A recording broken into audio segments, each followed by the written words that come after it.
من یه ویدیو پیدا کردم درباره نسیم سبز، درباره آپارات بود. ببینم چه سمیه.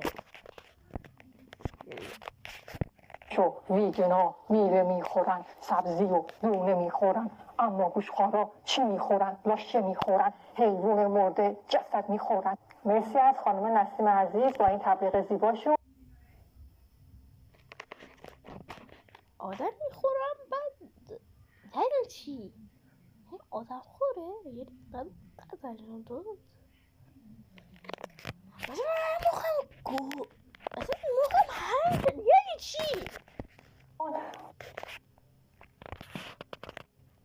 نسیم گوره پدرت، گوره بابات، برو به درک، برو ببیر مرده.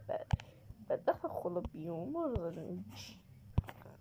بخون چی دارم چی؟ چرت و پرت، اصلا چرت و پرت بی معنی. آخه این چیه؟ نسیم تو زندگی هر چی ایرانی خراب کردی. تو اینستاگرام و یوتیوب و آپارات به گوه کشیدی. ول کنین دیگه. گوره بابا این نسیم این تا نمیشم نسیم اصلا پر نسیم شده. نسیم خدا برم که اینجاست.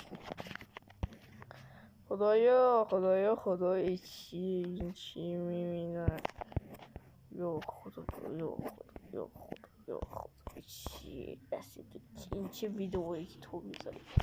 آفرین به یوتیوب که چنل توی احمق پاک کرد.